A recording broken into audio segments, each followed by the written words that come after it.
Warahmatullahi wabarakatuh. Baik, hari ini kami memenuhi panggilan dari Polda Metro Jaya yang telah secara sepihak dan zalim menetapkan klien kami sebagai tersangka dengan bukti-bukti walaupun banyak tidak memiliki relevansi dengan apa yang dituduhkan dan tidak pernah diketahui secara pasti apakah bukti itu bisa menguatkan tuduhan ada pencemaran, tuduhan ada menyerang kehormatan yang dilaporkan oleh saudara Joko Widodo. Walaupun ada 700 bukti, ada 130 saksi dan 22 ahli, itu semuanya versi penyidik. Kalau tidak ada relevansinya maka tidak bernilai. Saya ambil analogi untuk membuktikan seorang itu adalah perempuan, salah satunya dia head. Jadi kalau polisi menghadirkan 1000 Luna Maya, bukan Lucinta Luna ya, ada 100.000 Lucinta Luna, tetap tidak akan bisa membuktikan bahwa Lucinta Luna itu perempuan begitu ya, dia tetap laki-laki. Dan hari ini bukan 700 bukti yang kita tunggu, sebenarnya hanya cukup satu bukti, yakni selembar ijazah dari saudara Joko Widodo yang tidak pernah kunjung dihadirkan. Yang kedua, kami ingin tegaskan bahwa Polda Metro Jaya telah melakukan tindakan yang melanggar presumption of innocence, yakni saat pemanggilan telah secara jelas menyebutkan nama-nama klien kami tanpa menyebut inisial. Padahal awalnya sudah disebutkan secara inisial, tetapi saat pemanggilan yang menjelaskan 3 mekanisme baik dilakukan secara langsung, dikirim lewat WhatsApp dan lewat pos, itu secara tegas menyebut nama-nama. Kalau nama-nama itu muncul dari media, wajar. Tetapi kalau itu dari aparat penegak hukum, itu sama saja. Polda Metro Jaya telah melakukan apa yang disebut pelanggaran asas hukum, presumption of innocence. Yang selanjutnya, hari ini klien kami ada panggilan sebagai tersangka. Padahal ada satu terlapor yang naik juga menjadi tersangka belum diperiksa. Artinya ada target-target yang sifatnya prematur terhadap klien kami dan ini kami kuat dugaannya ini bukanlah proses hukum murni tapi ada proses yang melibatkan tangan-tangan kekuasaan diawali dengan tuntutan-tuntutan pendukung Jokowi untuk segera menetapkan tersangka dan hari ini mereka melakukan tuntutan-tuntutan untuk menetapkan tersangka menjadi tahanan. Saya tegaskan hari ini yang harusnya segera ditahan adalah Firly Bahuri yang sudah 2 tahun lebih sudah tersangka. Tetapi Polda Metro Jaya tidak melakukan tindakan apapun. Karena itu hari ini kami yakin klien kami pun tidak akan dilakukan penahanan sebagaimana Polda tidak melakukan penahanan terhadap Firly Bahuri. Selanjutnya yang harus ditahan karena berkekuatan hukum tetap adalah Sylvester Matutina.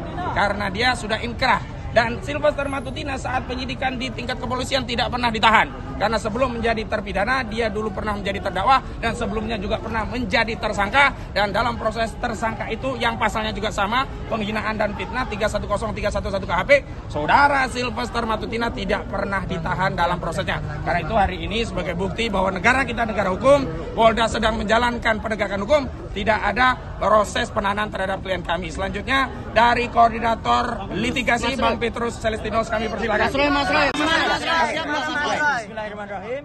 Pertama-tama, alhamdulillah terima kasih telah hadir membersamai kami. Jadi kami hadir, saya Dr. Ismon Sianipar dan juga Dr. Tifa yang sudah ada di dalam bersama para kuasa hukum kami dan para mak-mak dan juga sponsor, ada juga dari Muhammadiyah yang juga membersamai ya, yang baru mendampingi kami dan semua yang ikut ya hari ini mengucapkan terima kasih dulu atas kebersamaannya. Dan kami ini kenapa saya harus mengucapkan terima kasih? Karena kami hadir bukan mewakili pribadi. Saya bukan mewakili saya sendiri, Dr. Ismon tidak mewakili Dr. Ismon sendiri, Dr. Tifa juga tidak. Kami mewakili seluruh rakyat Indonesia yang menginginkan perubahan atas negeri ini.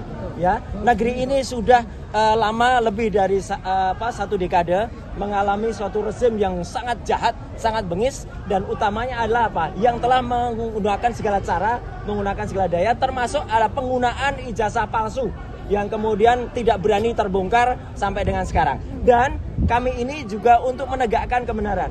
Jangan sampai Pak Prabowo Subianto sebagai presiden yang ada sekarang mengulangi kesalahan yang dilakukan pada rezim yang lalu yang telah mempidanakan ya 2 anak bangsa yaitu Bambang Trimulyono dan juga Gus Nur ya. Masa rela Pak Prabowo malah menambah dengan angka saktinya. Pak Prabowo kan suka angka 8 ya. Masa di rezim Pak Prabowo tambah 8 lagi yang akan dipidanakan. Itu kan sungguh luar biasa ya. Dan saya tahu ini mungkin bukan kesalahannya Pak Prabowo, tapi ini adalah kesalahan dari orang-orang yang ada sekitar Pak Prabowo untuk membusukkan presiden. Jadi sekali lagi kami hadir atas nama rakyat Indonesia untuk melakukan ini dan kami menyatakan bahwa ini kami tahu bahwa kami akan dikriminalisasi. Dan kenapa kami tahu? Karena apalagi setelah saya, Dr. Ismon dan Dr. Tifa itu sudah merencanakan akan menerbitkan buku yang kedua. Buku yang kedua judulnya ada Gibran Black Paper. Dan itu terbukti dengan saya pulang minggu yang lalu dari Sydney dan membuktikan bahwa Gibran memang tidak punya ijazah SMA. Ya, SMA-nya tidak hanya SMA luar negeri, tapi bahkan kalau disetarakan dalam negeri. Dan ini yang semakin buat panik, dan kemudian justru ini adalah langkah kita untuk semakin menegakkan kebenaran. Saya kira itu, dan nanti Dr. Rismon akan menunjukkan. Terima kasih. Berarti sudah siap ya Mas? Nanti buktinya kita tapi bawa buktinya udah. Berarti sudah sangat siap ya Mas ya? Bang Rismon. Ya. Pertanyaannya apa? Siap nggak Bang nih pemeriksaan hari ini Bang? Masalah siap atau enggak? Ya. Harusnya penyidik yang harus lebih siap untuk menuduh kami mengedit atau merekayasa. Ya, mana yang kami rekayasa? Kalau itu tidak terbukti, nanti saya berencana untuk menuntut kepolisian sebesar 126 triliun rupiah. 1 tahun anggaran kepolisian. Jadi jangan sampai tuduhan itu adalah tuduhan tanpa basis ilmiah. Apa yang kami lakukan, ada itu namanya ilmunya, ya, digital image processing. Jangan sampai ilmu tersebut jadi ilmu terlarang. Memproses citra digital atau video digital bukan berarti merekayasa atau mengedit. Itu berbasis algoritma, ya. Yang kedua, saya yakin kecepatan penanganan atau penersangkaan ini berketepatan dengan memang gerilya kami dalam membongkar, ya, terutama kepulangan dari Pak Roy Suryo dari Sydney. Jadi kami memang sudah berencana, ada draft kasarnya ini, bukunya nanti Gibran Endgame atau Gibran Black Paper terserah. Yang pasti Wapres tak lulus SMA. Data itu kami dapatkan dari mana? Dari Ditjen Dikdasmen sendiri dan temuan faktual yang ditemukan oleh Pak Roy Suryo. Oleh karena itu ini akan kita edarkan kalau bisa gratis ya Mas ya. PDF-nya kalau bisa kita buat gratis, dan ini saya titip kalau mau digandakan secara gratis juga saya titip ke pengacara. Ini worst case scenario, siapa tahu terjadi hal-hal yang tidak diinginkan, ya kan? Secara cuma-cuma untuk seluruh rakyat Indonesia bahwa kita, sayangnya negara sebesar ini memiliki wapres yang tidak pernah lulus SMA baik dalam maupun luar negeri, tidak pernah punya ijazah SMA baik dalam maupun luar negeri. Apa yang dia tempuh adalah, ini menurut Ditjen Dikdasmen, sekolah di Orchid Park Secondary School sampai kelas 10 atau kelas 1 SMA, dilanjutkan dengan diploma di UTS Insert. Bayangkan, kelas 10 atau kelas 1 SMA plus diploma yang harusnya pendidikan tinggi awal D1 itu disetarakan dengan SMK bidang akuntansi dan keuangan.